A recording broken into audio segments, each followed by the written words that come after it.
Amigos y amigas, bienvenidos al podcast. Hoy con la grata visita de Everardo Valdés, Lalo Valdés, Toño. Director de Relaciones Institucionales y Medios del Club de Fútbol Monterrey. Como diría Castillejos, el título nobiliario es ese.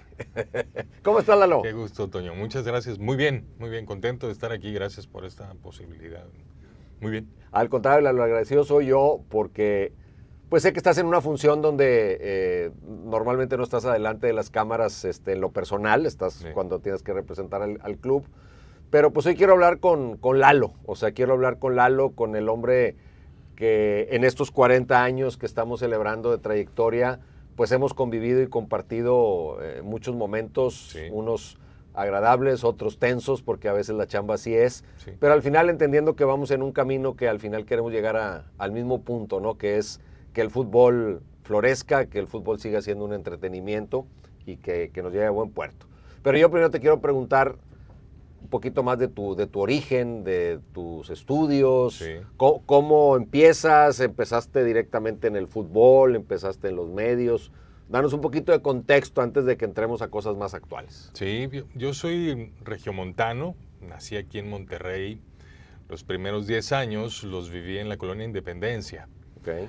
Y justo ahí, me acuerdo en la esquina de la calle donde vivía, en Tamaulipas y Libertad. En aquel 86, cuando el Monterrey logra su primer campeonato, recuerdo pasar los carros diciendo 1-1 con el Sí, numerote. el de una espuma, sí. Exactamente. Ese fue probablemente mi primer contacto ¿Qué edad con tenías? el Monterrey. Yo tenía 9 años. 8 años, todavía no cumplía los 9, pero sí, era niño. No vengo de una familia tan futbolera. Mi papá no era de consumir partidos de fútbol, mi mamá tampoco. Mis tíos sí. Y mi primer contacto con el fútbol fue gracias a tíos míos, ¿no? Que me llevaron a los dos estadios, primero al Universitario y luego al Tecnológico. Y en el Tecnológico es donde me enamoré de la experiencia de los Rayados. Parece como que estoy quedando bien, pero te lo digo bien en serio y tengo manera de comentarlo, ¿no? Pero contestando tu pregunta, pues sí crecí en la Independencia. ¿Jugabas en la calle? Sí, como, en la como calle. todos jugábamos. Sí, ya en la primaria más bien, ya cuando me cambié a la colonia donde seguí el resto de mi vida, con mis compañeros de colegio, de la escuela, ¿no? En escuelas públicas. Y ahí, pues, en la cascarita y todo esto, pues vas incorporando. ¿Quién eras cuando agarrabas la pelota? Cuando agarraba la pelota. ¿Quién eras ya, tú? ¿A qué jugador aspirabas? Yo era Marteloto. Ándale. Sí, yo me convertí ya en Rayado en forma de ir a los partidos y de tener esa posibilidad justo un poquito antes de la época donde llegara Germán Marteloto a este equipo. Y llega él y fue mi primer gran ídolo. Bahía era no mi vecino, pero sí vivíamos en la misma colonia, y Misael en la colonia de enfrente. Entonces empezabas, ya cuando tienes la mirada puesta en el fútbol, empiezas a encontrar conexiones, ¿no? Y así fue. Empecé como un aficionado como cualquiera, yendo al estadio cada vez que se podía. Era otro Monterrey, podía yo llevarme a mi hermano que tenía 8 años y yo 13, y tomábamos un camión y nos bajamos en Garzazada ahí en Avenida Luis Elizondo y caminábamos hasta el estadio. Sí, ¿no? que Avenida del Estado en ese tiempo. Sí. No, ya era Luis Elizondo. Ya era Avenida Luis del Estado es la que sigue, la rotonda. De la rotonda, tiene razón, Luis Donde Elizondo. estaban los gemelos Tec, ¿te Exacto, acuerdas? exacto, sí. Bueno, ahí caminábamos Sí, desde tiene razón. Garzazada hasta allá, tomábamos el satélite, nos bajábamos ahí y era otro Monterrey, se podía hacer eso con niños, ¿no? Sí. Yo era un niño todavía y mi hermano más. Y los niños entraban gratis en ese entonces, en preferente a veces. Entonces yo me llevaba a mi hermano. En las taquillas aquellas redondas, ¿no? Que había fuera del TEC, Exactamente, que eran sí, como un carrusel. Sí, era un carruselito en los estacionamientos Sí. del Estadio TEC. Ahí comprábamos los boletos y ya entrábamos. Y en preferente crecí. El como boleto aquel de aficionado. papel, que lo arrancaban de un Sí, de un era bloc, un blog. como un sí, boleto de una boleto, rifa, sí, ¿no? Sí, un boletote, sí. ¿Tienes algunos? Sí, debo tenerlos. Sí. Yo coleccionaba varios. Sí. Me gustaba mucho aquel Monterrey. Y así fue creciendo mi afición. Y pues, luego yo empecé a estudiar comunicación. Empecé primero en ingeniería en electrónica y luego me cambié a comunicación en el 97. Y como practicante de deportes con Roberto Cantú González, a quien le mando un abrazote. Roberto era el titular de deportes en ese entonces en un noticiero que iba empezando en radio, en FM Globo, que se llamaba MS al Día. Y ahí empezó mi primer contacto con el fútbol en forma no de aficionado, sino como ejerciendo una actividad pues muy cercana a lo profesional o con vías en que se convirtiera en algo profesional. Y ahí empecé, como reportero practicante en el 97 para una estación de radio en Monterrey. Pues tuviste la fortuna, Lalo, de que en ese 86 tu primer acercamiento con el fútbol fue con un equipo que logró un campeonato, porque a los que nos tocó de ahí para atrás, pues las vacas estaban bastante flacas. Y todavía después del 86 continuaron épocas difíciles. El famoso tema que hoy los jóvenes quizá no lo acaban de captar, de que ganar el clásico salvaba el torneo, porque los equipos regios, ¿cómo te diré? Siempre se trataron con seriedad, pero pues no estaban en la élite del fútbol que están hoy. No, ni cerca, no, Toño. Clasificar a la liguilla pues era un suceso. Sí. En aquellos equipos de la planadora famosa, aquel equipo de Pedro García, que luego logra llegar a una final, pues era un súper suceso. Imagínate, le decimos la planadora, o le dijeron en ese tiempo la planadora, y no quedó campeón. Hoy tú hoy sal diciendo, Rayados es la planadora, y en 3 años no queda campeón y te acaban, o sea, porque la exigencia hoy es otra, ¿no? Sí, el contexto es otro. Sí. Y, a ver, los equipos somos presa de eso, ¿no? Del momentum, ¿no? De la evaluación de quien es tu aficionado mayoritario en ese momento. El aficionado que va creciendo ahorita con el equipo, pues creció viendo de 2005 para acá, donde 2004 una final, 2005 una final, 2009 campeón, 10 campeón, 11 campeón, 12 campeón, 13 campeón, 19 campeón, Entonces, todo eso se va volviendo ya lo doy por sentado, estar en la liguilla tienes que estar ahí. No eres campeón y entonces no estamos tan bien como sí debemos estar, no es que podamos, debemos. Sí. Y esto ya se va volviendo eso como parte de un ecosistema que no se vive en ninguna otra parte del país. Lalo, no me quiero brincar, y ahorita regreso a esta etapa, pero ahorita que reflexionas esto, hemos dejado de disfrutar como aficionados el trayecto, o sea, la obsesión por ganar, campeonar, si no soy campeón ya fracasé. O sea, somos muy absolutistas en juzgar el todo o nada y no entendemos que la experiencia pues es ir cada semana, ir al partido, los otros también quieren ser campeones, no nada más tú. O sea, hemos perdido el disfrute del fútbol en aras del resultado. Yo creo que no lo hemos perdido porque yo veo a la gente celebrar mucho cada vez que... A ver, el indicador que tenemos en el estadio, ¿no? Que claro, contra el grueso de nuestra afición, pues una muestra muy pequeña, sí, pero muy heterogénea, ¿no? O sea, de muchos sectores están resumidos ahí, sí, 53.500 personas, ¿no? Porque nuestra masa de aficionados es mucho más grande, pero a este es un pulso es bien una importante, muestra por supuesto. Y yo los veo celebrar muchísimo. Cada vez que mete un gol el equipo, o 2 o 3, como nos ha pasado recientemente, la gente disfruta de eso. Y se termina el partido y ganaste 3 puntos y se va al tercer tiempo y hace una fiestezota. Sí disfrutan mucho. Lo que creo que también nos ha pasado es que condicionamos luego nuestra plenitud en la obtención de un campeonato que pues hay otros 17 equipos también queriendo lo mismo, ¿no? O sea, queriendo ser campeones, sí, queriendo un título, queriendo obtener ese resultado. Y cuando no lo logras, pues el desencuentro es importante. La decepción es grande porque la expectativa es grande. Hay un lado muy positivo en que la expectativa se genere de ese tamaño, Toño, y es que la gente confía en la posibilidad de los planteles que este equipo ha ido teniendo a lo largo del tiempo. No creo que sea una fantasía soñar que su equipo sea campeón, para nada. Tiene argumentos para desearlo, para buscarlo y muchas veces y en muchos sentidos para exigirlo.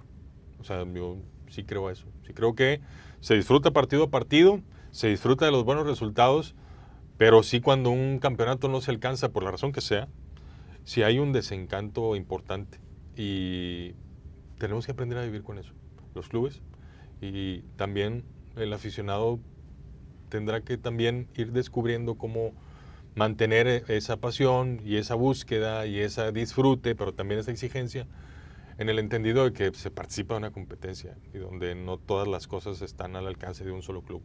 Controlarlas para ser campeón, claro, no hay tal cosa.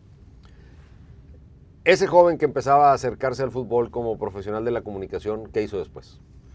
Pues empecé a estudiar comunicación en la UR y me metí como practicante y me involucré muchísimo en ese equipo de MBS Radio en aquel entonces. Y me involucré mucho en el tema del reporteo en las fuentes deportivas de esta ¿Ibas ciudad. a los eventos a reportear? Sí, yo iba a los entrenamientos en el Cerrito, no existía el Barrial en ese entonces, iba en el Cerrito, o a los entrenamientos en el Estadio Universitario. A Suazo no me alcanzaba para llegar porque pues, realmente no tenía los recursos para trasladarme allá, no tenía yo un coche, y el transporte público no llegaba hasta allá, en fin, y era practicante, o sultanes, o borregos, o auténticos, o lo que hubiera de deportes, yo iba y cubría y además estudiaba en ese entonces. Después me invitaron a participar en un sitio digital, en un portal que se llamaba Terra. ¿Cómo no? Terra México, terra.com.mx, que en aquel entonces pues, fuimos pioneros en el streaming, en transmisiones audiovisuales en línea. Que era, ¿no?, proveedor de internet, sí, y además tenía un portal. Así es, proveíamos, exacto, dábamos te servicio. Te conectabas, contratabas Terra y así te conectabas a internet. Así es. Todavía cuando se oía el... Sí, el módem, ¿no? Sí. Ese era Terra, proveía internet y además tenía un sitio, un portal. Sí. Un portal con canales. A mí me tocaba estar en el área de deportes y de multimedia. Y estuve 6 años ahí en Terra. Entonces, los últimos 2 años de Terra, 2005 y 2006, los viví en la Ciudad de México porque Terra movió sus estudios multimedia a la Ciudad de México y toda su área de contenidos la movió para allá. Y me invitaron a ir para allá y pues, por supuesto que acepté. En mi momento de vida, tenía yo 26 años, 26, 27 años, mi momento de vida, mi momento profesional, y sabía que las cosas que me interesaban, pues sí ocurren en todos lados, pero digamos que su oficina central siempre está en la Ciudad de México, más en aquel entonces. Estamos hablando de época pre-redes sociales, ¿no? Sí. Todavía no existían redes sociales, mucho menos smartphones. Bueno, pues decidí irme a la Ciudad de México. Y conocí gente extraordinaria estando allá, me fue muy bien. Y estando allá, en una de esas visitas que hice a la ciudad, precisamente fui a comer con Roberto Cantú. Y Roberto era el jefe de prensa del Club de Fútbol Monterrey en ese entonces, era el gerente de comunicación. ¿Qué directiva estaba en ese tiempo, te acuerdas? Jorge Urdiales y Luis Miguel. Ya. Sí, era el presidente. O sea, estamos hablando que de... Estamos hablando de 2005 y 2006. Ah, pues sí, ya, claro, obvio. Roberto, que incluso trabajó Roberto en todos los clubes, sí, siendo jefe de prensa prácticamente todos los clubes profesionales de la ciudad, ¿no? Él tenía esa capacidad y el reconocimiento de la industria, ¿no? Entonces participó en todos los clubes y era el jefe de prensa o gerente de medios de los Rayados en ese entonces.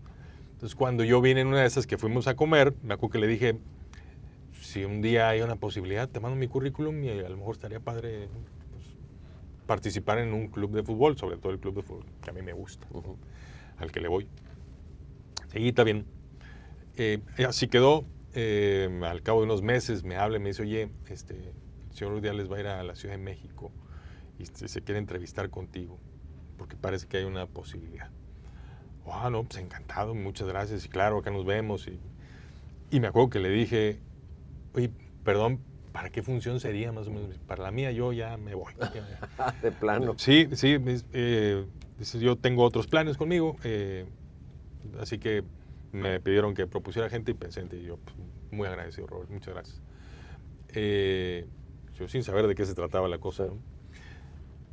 Ya me entrevisté con el señor Urdiales, tuvimos ese diálogo de esas personas con las que dices, bueno, si no me toca colaborar en el Club Monterrey con él, pues ojalá colaboremos en otras cosas.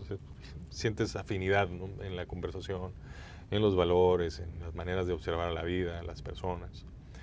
Y así terminé esa plática con él. Pues me quedé con esa sensación. Después me volvieron a hablar para entrevistarme con Luis Miguel ahora. Y una serie de entrevistas, tuve como 4 o 5 entrevistas. Y me invitaron luego en agosto del 2006 a venir para acá. Y mi primer día en el Monterrey fue el 7 de septiembre de 2006. Jefe de prensa. Sí, el puesto se llamaba gerente de comunicación y medios. Okay. Pues no gerenciaba a nadie, pues estaba yo solo, ¿no? Entonces, Isidro Ávila y un servidor eran los que estábamos haciendo el equipo en aquel entonces.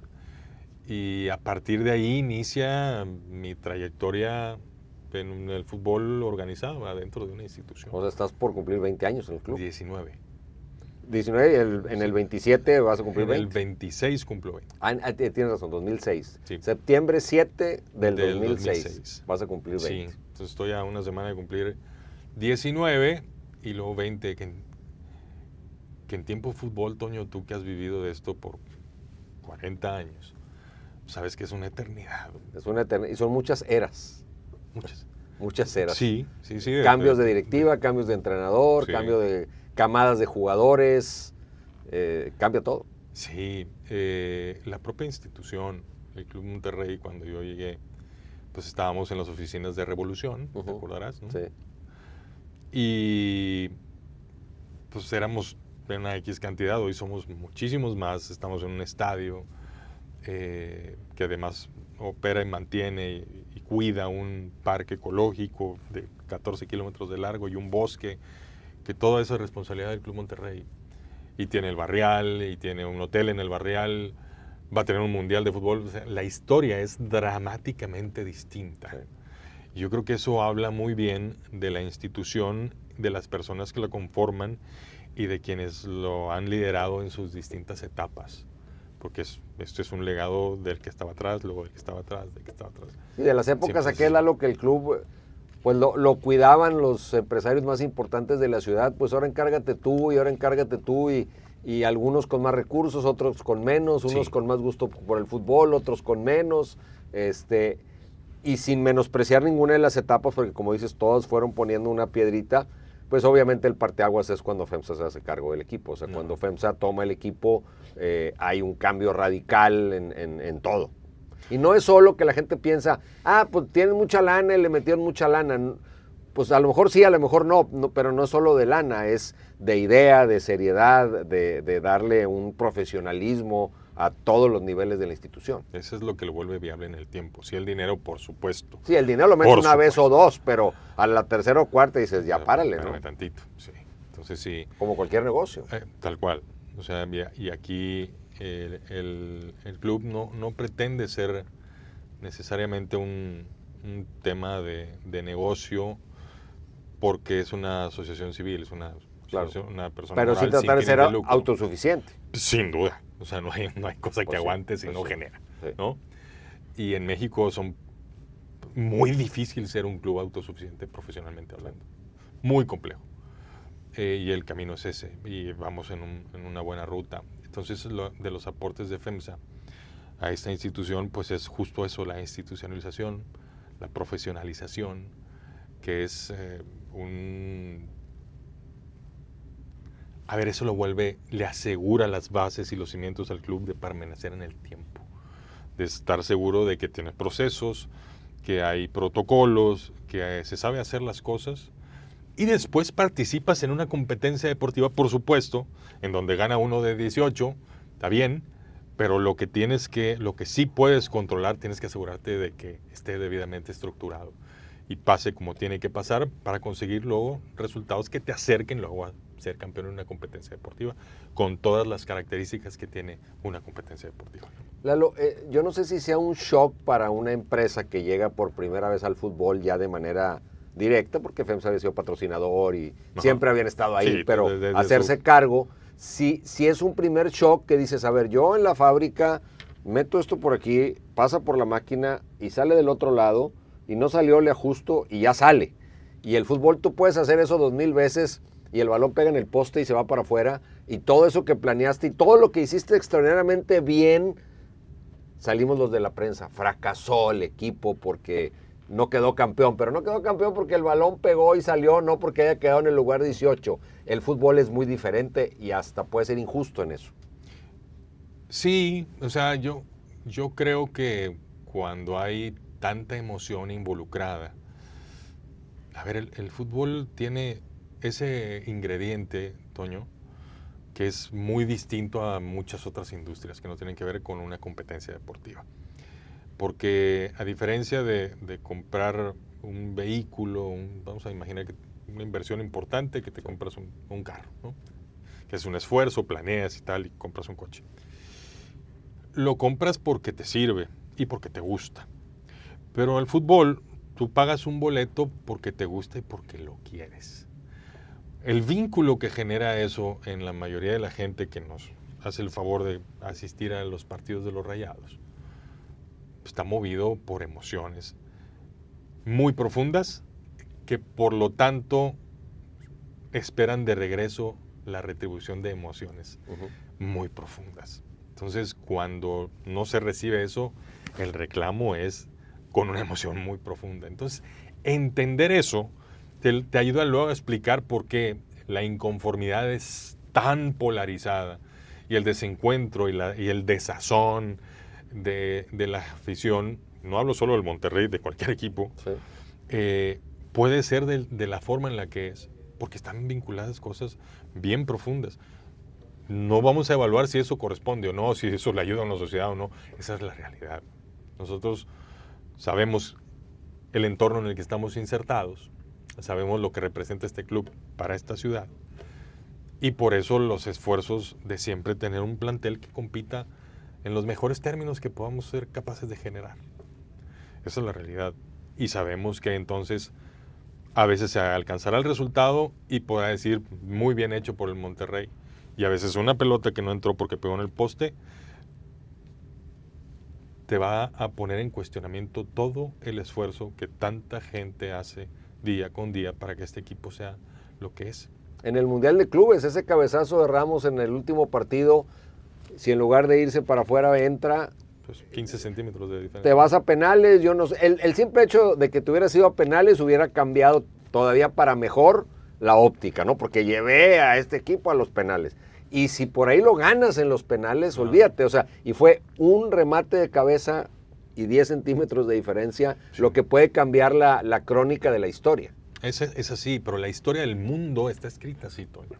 No solo la del fútbol, la del mundo. Por nimiedades han dejado de suceder cosas y han ocurrido otras también gratísimamente célebres. Así es la vida. Y eso nosotros tenemos que aprender a vivir con eso. Y con ese desazón del aficionado y en redoblar el esfuerzo y en mantenernos todos los que nos toca trabajar adentro de la institución para seguir ofreciendo algo de lo que el aficionado se sienta orgulloso. Eso lo vuelve apasionante este trabajo. Y también lo vuelve no apto para muchos. Es lo que te iba a preguntar, ¿cómo convive el Everardo Valdés Rayado con el Everardo Valdés directivo? O sea, ¿cómo manejar eso? Porque un directivo no puede o no debería tomar las decisiones al calor de una emoción o de un arrebato porque seguramente se puede equivocar. ¿Cómo le haces? Cuando estás en la calle de pronto, no sé si te ha pasado, pero pues los aficionados llegan, Toño, ¿por qué no ganamos? Y tú, pues, güey, yo no juego, ¿no? Sí. Así pasa, ¿no? Sí. Cuando uno vive el día a día de un equipo de fútbol y un aficionado te llega a decir, es que este no lo hizo bien o creo que se equivocaron en tal, pues hay muchísimas veces yo coincido con su opinión. Pero cuando uno está trabajando en esto, no me puedo quedar solo con la opinión de una sensación que me generó un hecho que sucedió de tal forma, donde yo quería que pasara algo y pasó otra cosa. A nosotros nos toca siempre voltear a ver eso, decir, el aficionado está viendo lo mismo que yo, y yo estoy viendo lo mismo que el aficionado, eso es una buena noticia. Ahora, con nuestras posibilidades y nuestras responsabilidades y sabiendo la búsqueda que tiene esta institución a lo largo del tiempo, déjame llevarme este impulso para implementar lo necesario para corregir lo que yo veo y que también ve el aficionado.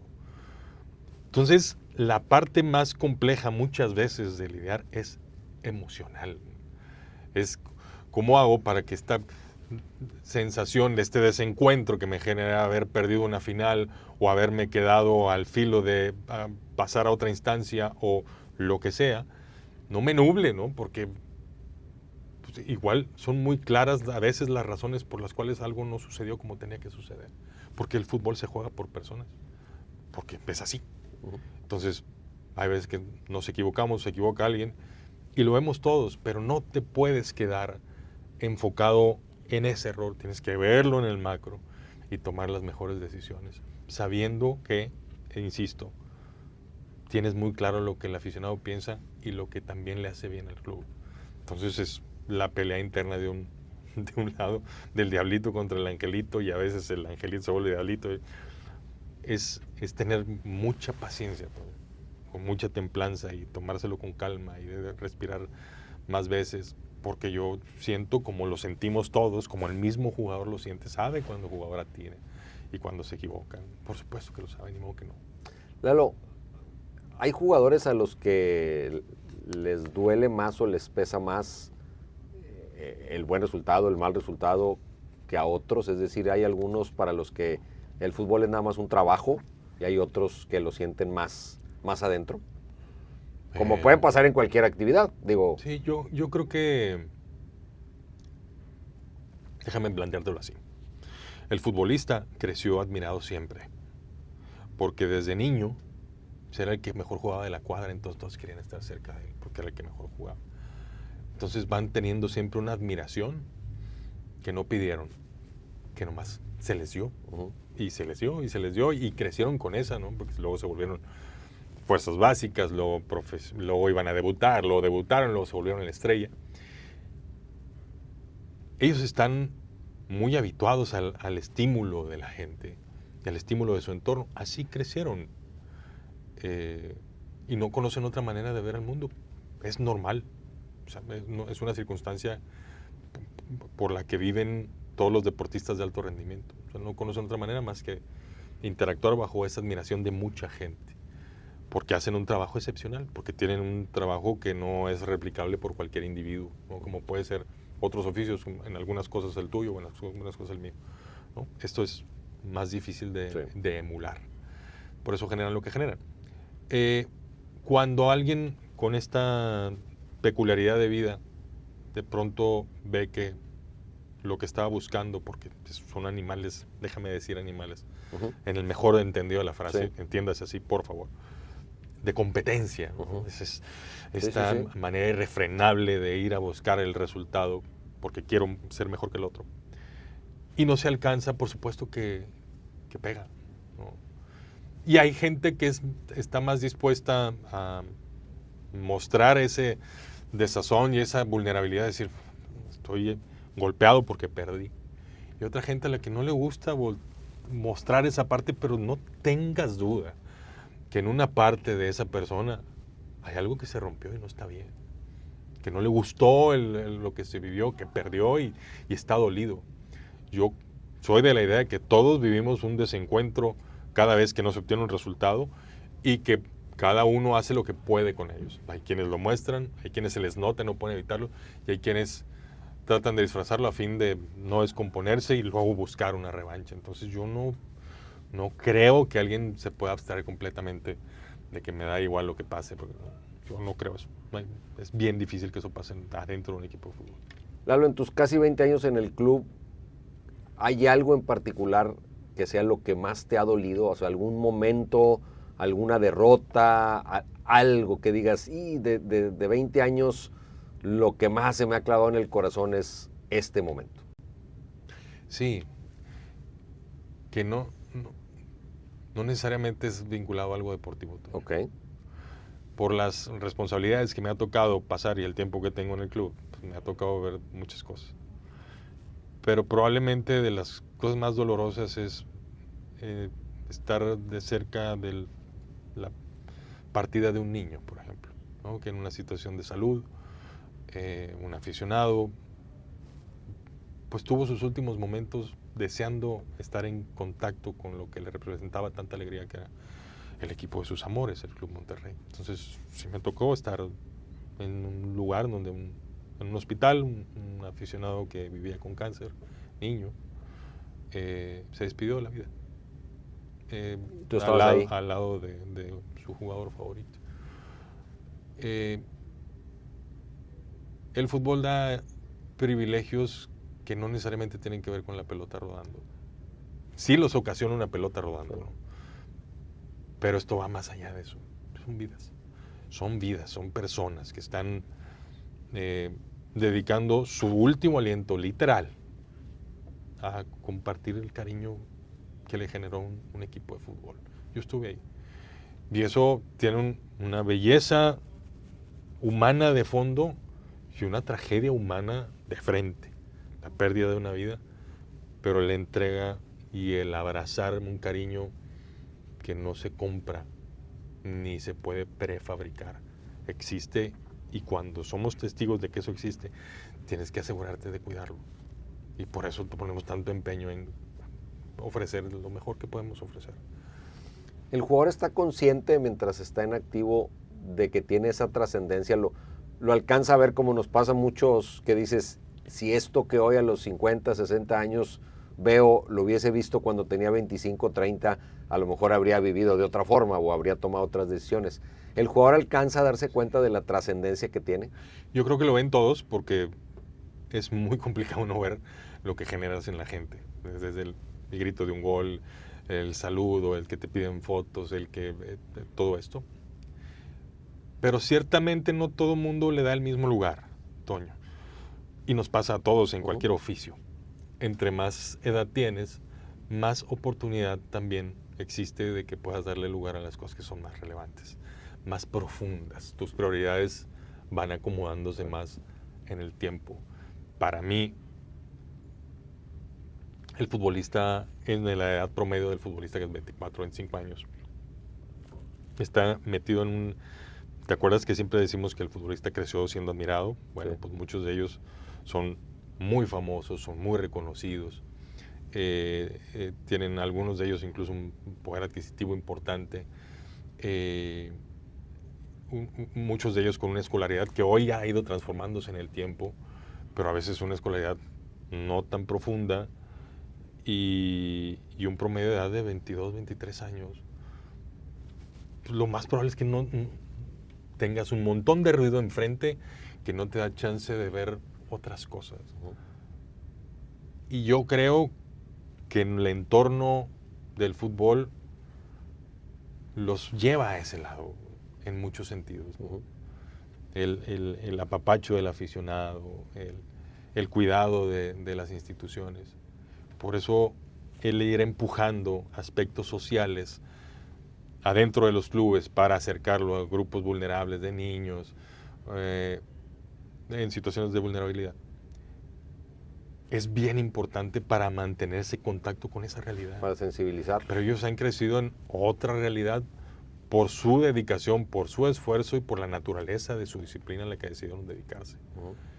Y muchas veces no tienen la culpa de eso. Pero es el mundo en donde les toca vivir. Entonces, sí hay muchísima gente súper consciente que le da lugar a esas prioridades desde muy joven, pues debo decir también que son los menos. Y lo entiendo. Y los que están más bien preocupados de otras cosas, también lo puedo entender. Pero es ahí donde hacemos la labor de, mira, voltea a ver esto y te va a hacer bien. Y son sensibles a ello.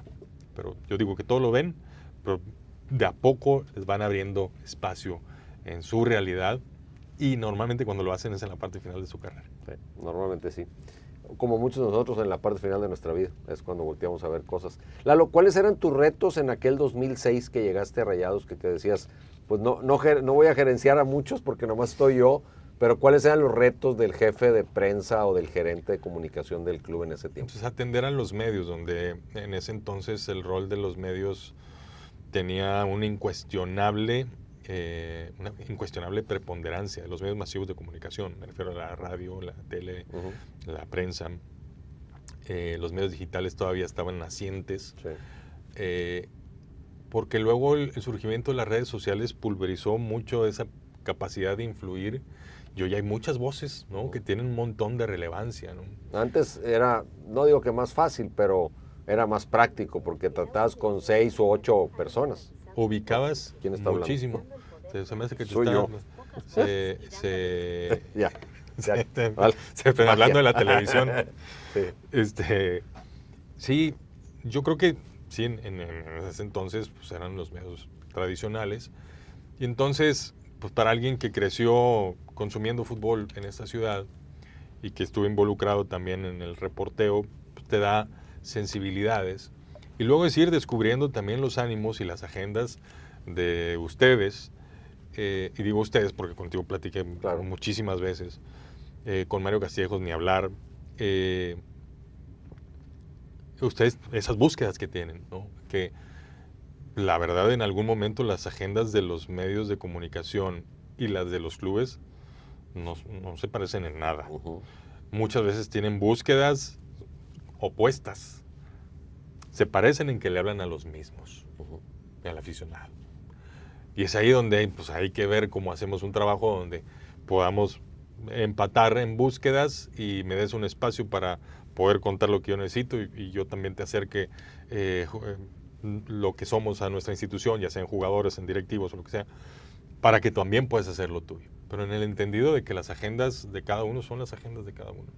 Y que esta ciudad además consume fútbol como ninguna otra en el país. Hubo muchos años en que en esta ciudad, si estabas en buenos términos con Roberto Hernández Jr. y con el norte, estabas del otro lado. O sea, eran dos de los medios, o los dos medios más influyentes. Sí, preponderantes. Preponderantes que lideraban la opinión de diferentes maneras, pero lideraban la opinión. Hoy me imagino que la lista de solicitudes de acreditación que te deben llegar de páginas y sitios web debe ser interminable. Es interminable, sí. La dinámica cambió, o sea, la televisión sigue siendo la reinante en el tema de las transmisiones en directo. Nada se le compara a la experiencia de ver un partido por televisión en directo. El streaming sí está bien, pero dejas una pantallita más pequeña. La tele es la tele. Y después, en el consumo de información, la inmediatez que te da la red social X. Y él guárdame la exclusiva porque la suelto hasta mañana en la mañana que salga el periódico, eso ya no existe. No hay manera. Es más, ya los clubes usan esas redes para enviar la información oficial. O sea, antes de una rueda de prensa sale un tuit. Sí, por supuesto. O sea, hay guerras que se han iniciado por tweets, ¿no? Sí. Y hay otros conflictos que se han detenido a base de tuitazos. Es así. O sea, la manera de comunicarse de las personas en todo el planeta cambió. Por lo tanto, sí, la administración de solicitudes de este tipo, pues tienes que ser cuidadoso, porque el criterio de que sea una empresa legalmente establecida, tal, puede ser que te haga dejar fuera a gente que es altamente influyente hacia el grupo de personas a las que te interesa hablarle. Si llegara Ibai Llanos, ¿no? Imagínate que pues, no es un medio de comunicación tradicional como la tele, el radio, no es Cadena Ser, no, pero fue el único que tuvo a Lionel Messi después de que se salió del Barcelona. Dime tú si no han cambiado entonces las reglas. Mucho. Entonces, con esa realidad que se va modificando, uno tiene que mantener el equilibrio entre darle espacio a los medios que tienes que darle espacio porque son los más relevantes y con quien corresponde estar comunicados para que informen a los públicos que informan, y por otro lado abrir la conversación en espacios con medios que hacen esfuerzos importantes como este donde estamos ahora, que también requieren de esa posibilidad de acercarse al lugar de los hechos bajo esta nueva manera de ver cómo el público consume los contenidos de su equipo favorito. Lalo, en mis inicios yo estaba en cancha, terminaba un partido, te metías a la cancha, entrevistabas para radio, para el periódico, al que tú quisieras, al que se dejara, al que tuviera ganas. Y yo me acuerdo que les decía, Cabrito Arellano, oye, te veo ahorita en 12 Deportes. Sí, es que en una hora, sí, ahí nos vemos. Ahí te caigo. Y ya me iba yo, y él llegaba en su carro, y el matador, y el que fuera, que aceptara, llegaba, o sea, esa época ya se acabó. O sea, hoy ya no hay tanto acceso a un entrenamiento, mucho menos a los jugadores, son ruedas de prensa que son similares para todos, después de un partido ni se diga. O sea, eso ha cambiado mucho porque también somos más los que queremos estar ahí. ¿No? Si abres la puerta del entrenamiento, pues se vuelve esto una locura. Pero ¿cómo mantener la cercanía del jugador y la frescura? Porque yo a veces lo que pienso es que si se sienta un jugador ahí, a todos nos dice lo mismo, pues también la calidad de la información que se va a difundir o lo interesante de la información, pues va a estar en entredicho porque todos vamos a tener lo mismo. El que yo lo tenga en corto y le pueda hacer otras preguntas o tener otro tratamiento lo hace diferente. ¿Cómo administrar esto para que sea viable? Es un trabajo artesanal, Toño. Ojalá existiera un método que fuera aplicable para administrar todos los días indistintamente, pasara lo que pasara, con los equipos de fútbol y los medios de comunicación, el medio del que estemos hablando, el que sea. La realidad es que las agendas deportivas, particularmente la de los resultados, te hace tomar decisiones. Porque cuando estás en un momento como el que le toca al Club Monterrey, donde viene de 5 victorias consecutivas, donde viene anotando 3 goles consecutivos y está teniendo una buena racha, pareciera entonces que entonces ahora vamos a abrir con todo. Entonces nomás hablas cuando estás bien, ¿ok? ¿No? Porque ese va a ser luego el cuestionamiento. Claro. Entonces, salir a comentar lo que se deba comentar cuando las cosas están bien y salir a comentar lo que se deba comentar y de igual forma cuando las cosas están mal, es un trabajo diario. Porque ciertamente cuando tú te acercas a un futbolista, cuando imagínate que en lugar de llevar 5 ganados consecutivos, llevamos 5 perdidos consecutivos. Te acercas a un futbolista para decirle, oye, hay que ir hoy con los medios. Pues es decirle a alguien, te vamos a poner en un paredón, en donde digas lo que digas, te van a criticar. Bueno, nos ha pasado y hemos tenido que estar ahí. Pero es administrar la exposición de un jugador, pero luego no vulnerar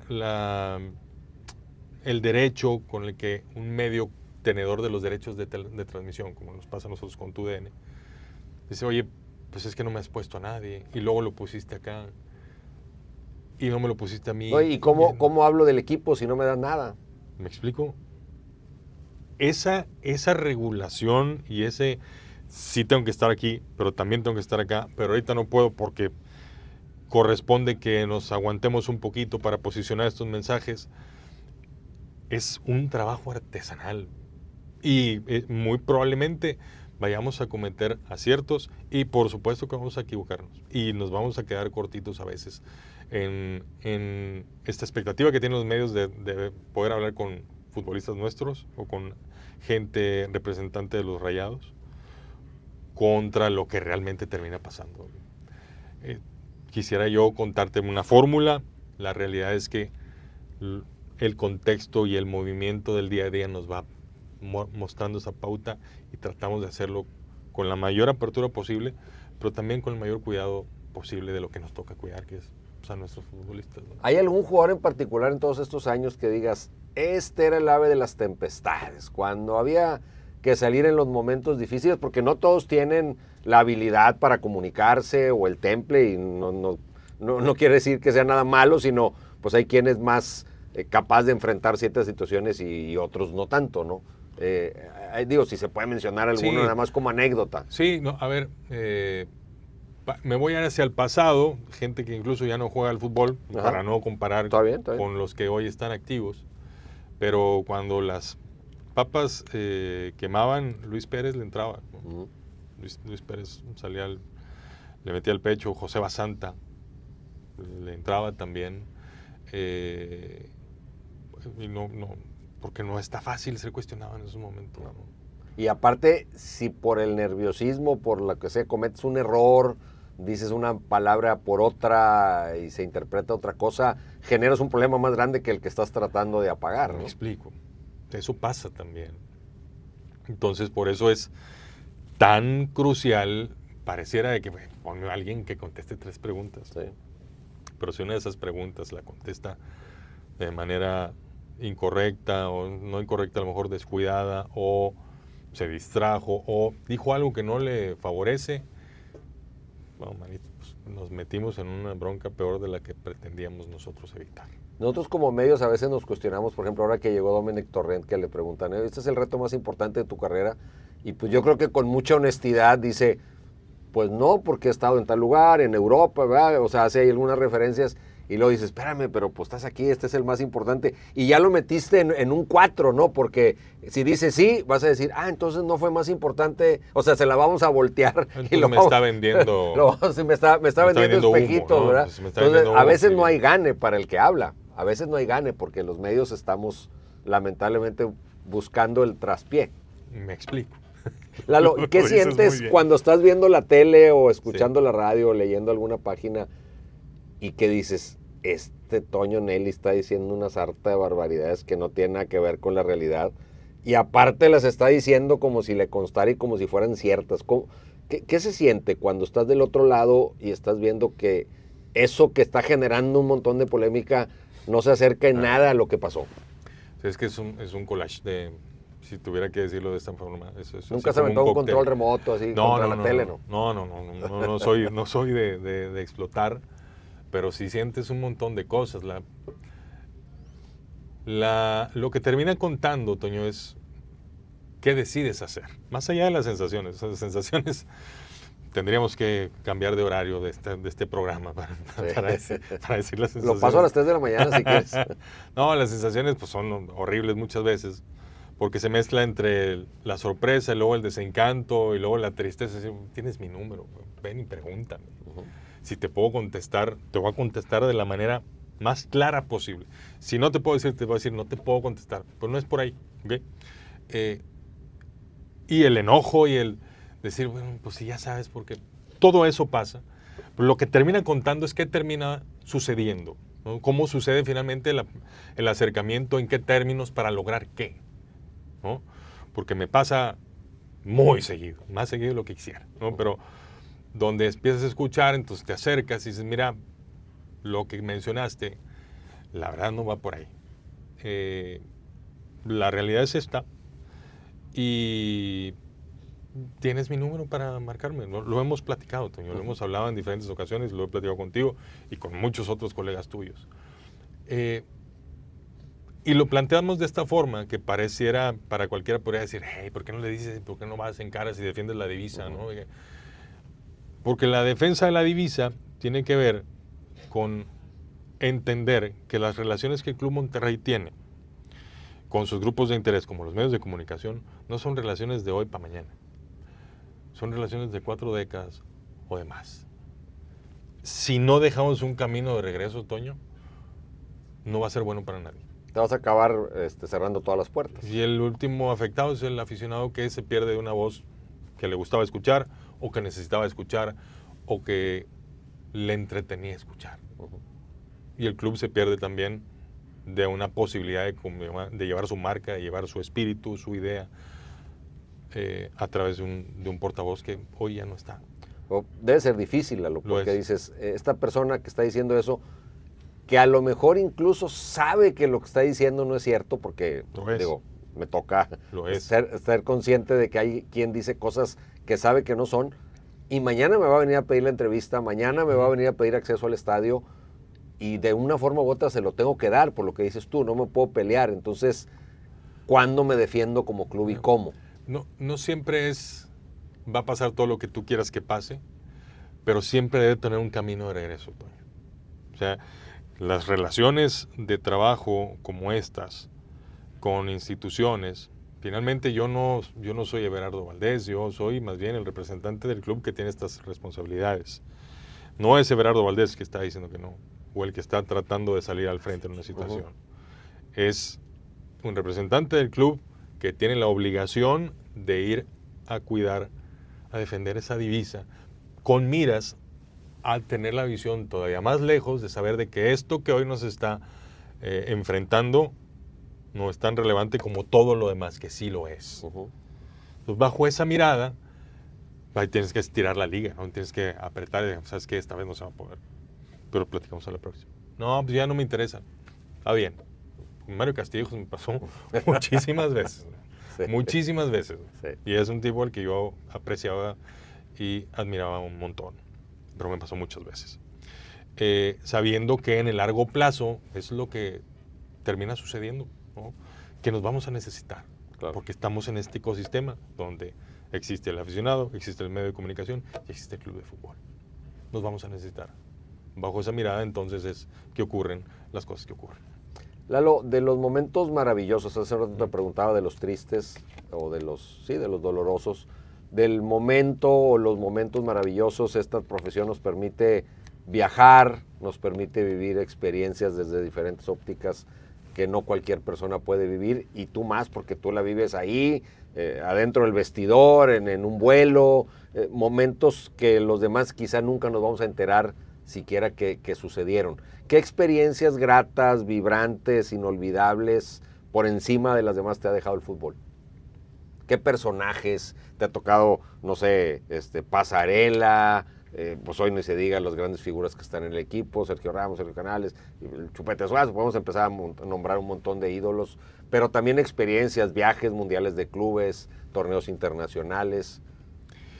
¿Qué tienes en tu álbum? Es que así, son un montón. En tu álbum de fotos. Déjame acordarme de una que esta resume mucho de lo que este jugador representa para la historia de este club. Déjame hablar de Humberto Suazo. Uh-huh. Cuando íbamos a jugar aquella final de vuelta para ganar la primera Champions de CONCACAF en Salt Lake, que tenía 30 y tantos partidos invicto en casa y un récord súper favorable. Aquí habíamos llevado un marcador muy ajustado, entonces tenemos que ganar allá. Y el equipo iba a salir a calentar. Entonces yo normalmente el calentamiento lo veía en los partidos de visita, lo veía en un costado de la cancha y estaba en la banca esperando a que saliera el equipo para estar al pendiente de lo que se necesitara. O de si había medios de comunicación ahí cercanos, pues me acercaba a saludar y establecer vínculos, ¿no? Pero me tocó justo salir del vestidor al túnel de salida al campo, donde se reúnen todos para luego salir todos juntos a calentar. Y me salió un poco más tarde de lo que normalmente me salía, entonces me tocó que se estaban juntando los jugadores. Y se empiezan a reunir todos, y en ese momento toma la voz Humberto Suazo y le dice: muchachos, yo sé que últimamente no he estado en el mejor de mis ánimos, ¿no? A veces soy medio pesado, pero confiemos todos, hagamos un buen partido, confíen en mí y vamos a sacar esta, por todos. Sí, no, estamos todos, me acuerdo que todos ahí diciendo, está bien lo que estás diciendo, pero como quiera te consideramos. Pero él tomó la voz, él fue el primero que habló. Y en ese partido Humberto termina haciendo un gol que hace toda la diferencia al final del primer tiempo, una jugada de Santana que llega a la línea de fondo. Y Humberto hace una recepción con la pierna derecha milimétrica para perfilarse y luego define con la izquierda, si no me equivoco, así fue. Es una cosa súper sutil, de mucha técnica, que lo hace ver muy fácil como le hacía él. Y el equipo termina siendo campeón en una plaza bien difícil para levantar ese título que nos dio el acceso luego al primer Mundial de Clubes en Japón, en el 2011. Pero Humberto tenía eso. Y son cosas bien sutiles que no era usual que tomara la palabra. No, pues, sí, él daba voces, tal, pero a mí me llamó muchísimo la atención el mensaje que dio, donde él reconoce que a lo mejor es difícil en el día a día, pero cuando se trataba de estar en el terreno de juego y de ponernos al servicio de los demás, todos hacían lo que correspondía y él estaba bien interesado en hacer que el equipo ganara. Y la historia la conocemos. Sí, ¿no? La conocemos. Entonces, muy bien. Es de las cosas que me ha tocado ver en corto, que no puedes de pronto salir a comentar. Lo comento ahorita porque pues, ya pasó, claro. Ya fue. Y creo que le hace bien a conocer esta parte de la historia de un jugador tan icónico para este club. A mí me tocó compartir con el club el Mundial de Clubes de Japón, el Mundial de Clubes de Marruecos. Sí. Sobre todo el de Marruecos, o sea, qué país. Sí. Yo recuerdo que solamente esa vez, en cuanto tuve ya la oportunidad de decir esto ya se acabó, dije, ya vámonos, o sea, ya me quiero ir a mi casa. De los pocos viajes, siempre extrañas la casa, pero estás a gusto en donde estás. Aquí sí, me acuerdo que hablé con Luis Miguel, hoy hay un charter, porque el equipo acabó más pronto de lo que esperábamos. Súbeme al charter, a ver cómo le hago. Sácame a Madrid para poderme regresar a mi casa. Correcto. ¿Cómo fue para el club como club que tiene un montón de requerimientos y un montón de situaciones, una cultura, un país como ese? No, sabes que, bueno, Marruecos tiene sus peculiaridades. Digo, es muy bonito el país y todo, Sí, tiene muchos atractivos. Por supuesto. Aquí hubo dos cosas. La primera es que Marruecos tenía lo que tenía, ¿no? Esas peculiaridades, luego nos fue como nos fue deportivamente hablando, que no fue un buen resultado para el club, pero también lo contrastas viniendo el año anterior o los 2 años anteriores de Japón. Claro. El otro extremo. Japón es un referente de orden, es un reloj. de limpieza, Sí. de todo lo que conoce mucha gente de Japón, y ahora vas a Marruecos. No estoy hablando mal de Marruecos. No. Estoy hablando de las características culturales y sociales de dos países que son muy diferentes. Claro. Con unas seres más afín y con otras no tanto. Para nosotros nos costó un montón lo de Marruecos. Llegamos, me acuerdo perfecto, a Agadir, que es un puerto que está en el centro de Marruecos, digamos en la extensión del país, que es puerto del Océano Atlántico. Y me acuerdo que llegamos a un aeropuerto pues, que no era el de Narita, ¿no? De Japón, era bastante distinto, con el colorido de un país como Marruecos y de una ciudad que no es la capital, ¿no? Llegaste a un puerto. Entonces llegamos y el primer golpe de diferencia del contexto japonés a ese fue llegando al aeropuerto. Después te trasladan en un vehículo en los autobuses oficiales de FIFA que tienen para llevarte a la sede y al hotel sede, que estaba en un malecón sobre la playa en Agadir, un malecón bien bonito, donde abren la puerta, de pronto te entra el olor a mar, pero luego como a un mar medio raro. Me echó a perder. Oye, yo me acuerdo de haberle dicho al TLO, gente que FIFA pone para que te ayude en todo lo necesario de la operación del día a día, en la sede. Le pregunté, oye, el aroma dura todo el día, y su respuesta fue, ¿cuál?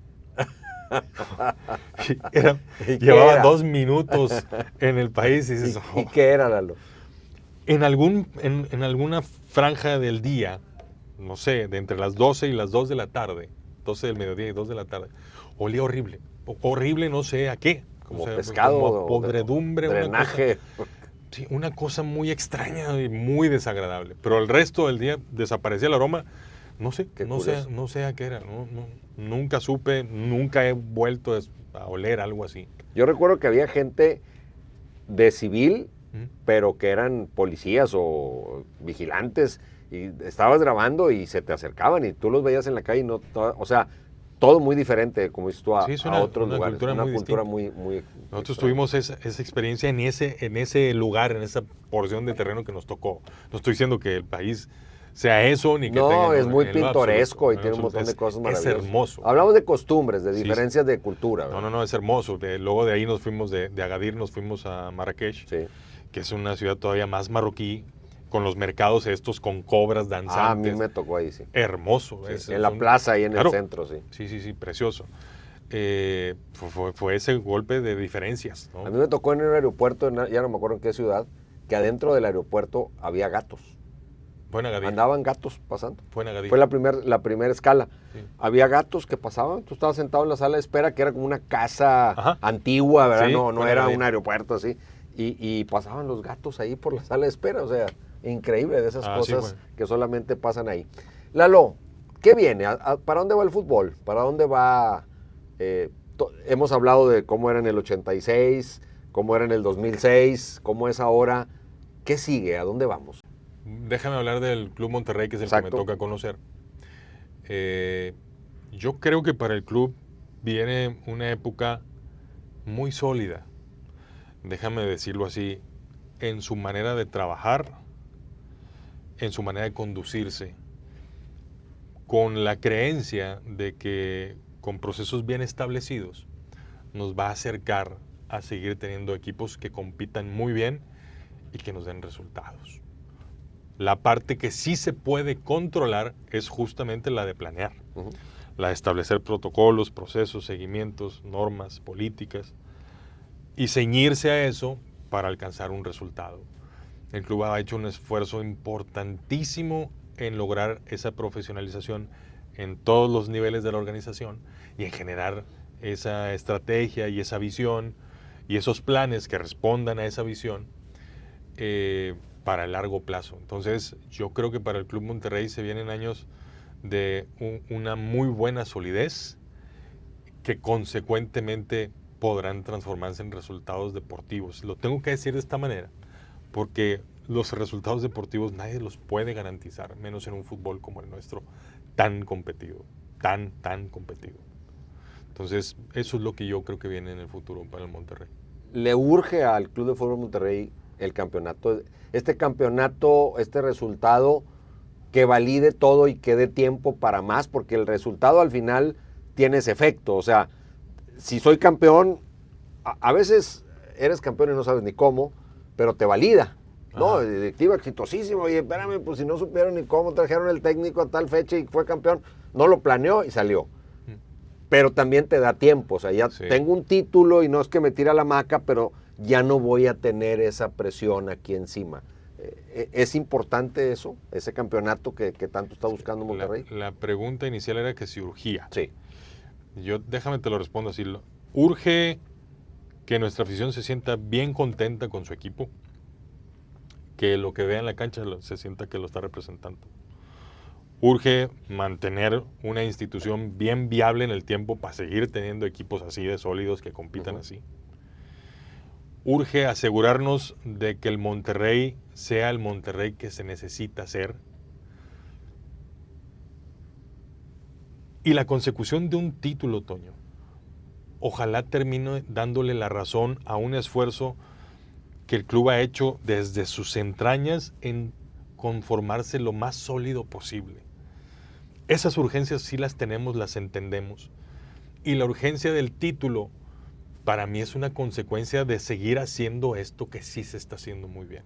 Ojalá que pronto el fútbol le dé la razón al trabajo de verdad que está haciendo esta institución en muchos sentidos, de manera muy callada, muy discreta, como corresponde trabajar, pero en la que tiene mucha confianza este club. Ojalá que el fútbol nos dé la razón pronto. Duele, Lalo, que el estar ahí, ver todo lo que se hace, cómo se planea, cómo se trabaja, que no te lleve en un momento específico al resultado, sea mal juzgado desde afuera, pues de los que no vemos lo que está, todo eso que hay atrás. O sea, llega un momento que te duele y dices, ¿para qué hago todo esto si no me lo están reconociendo? Ya te ¿Me explico? Ya te entendí. Sí, duele no llegar a resultados que todos deseamos. Pero el que te juzguen, que tú dices, oye, es que ve todo lo que hice, o sea, me faltó el 1% que fue esa pelota que no entró, y tú me estás juzgando como fracaso, y me estás juzgando tú aficionado, tú medio de comunicación. Adentro del club duele eso, ese momento que te vas a tu casa y dices, qué injusto es esto, porque hicimos casi todo bien, y lo único que no se logró fue el último eslabón. Y por supuesto que se siente, ¿no? Porque estamos en el entendido de que hay un trabajo que hacer y hacemos el mayor esfuerzo para que suceda. Y muchas cosas están puestas y luego de pronto otras no suceden dentro de un campo de fútbol y no pasa. También es cierto que quienes trabajamos en eso tenemos que convivir con eso. No hay forma. Lo tienes que aceptar como parte de la chamba. Quisiera uno que no, pero es así. Elegimos este oficio. Es como el árbitro. Hombre, tienes que aceptar las mentadas. Imagínate. Elegimos este oficio y tenemos que convivir con eso, Toño. Sí se siente, por supuesto que se siente, porque sabe además uno todo el esfuerzo de tanta gente que hay detrás de esto. Y en mi caso personal, y déjame hablarte luego de mis reflexiones, yo entiendo al aficionado y quisiera que no se expresara así a veces, pero pues yo también soy aficionado en mucho y yo también siento cosas. Lo entiendo, pero pues también se siente. Y lo que toca entonces es lidiar con ese desencuentro, esa sensación, y entender que las búsquedas son de largo plazo y son mucho más profundas. Y que eventualmente el fútbol nos irá dando la razón. Ojalá nos toque vivir frutos de este esfuerzo que hoy la institución está haciendo en consolidarse de la manera en que lo busque. Lalo, muchas gracias. Gracias por compartir, por expresarnos todos estos conceptos y compartirnos algunas de estas anécdotas, que habrá muchas más que a lo mejor un día nos regales un libro o algo en donde las pongas cuando ya se puedan platicar todas ellas. Muchas gracias, Toño. Un placer conversar contigo. Gracias a la gente que se dé tiempo de observar todo esto. Y pues, hombre, bien contento de venir a compartir esto y de trabajar en una institución que me ha dado muchísimo a lo largo de todos estos años. Y a la que tú también le has dado mucho. Sí, pues al menos con muchísimo cariño, mucho compromiso, pues, sin duda. Muchas gracias. Gracias. Gracias, Toño. Everardo Valdés en el podcast.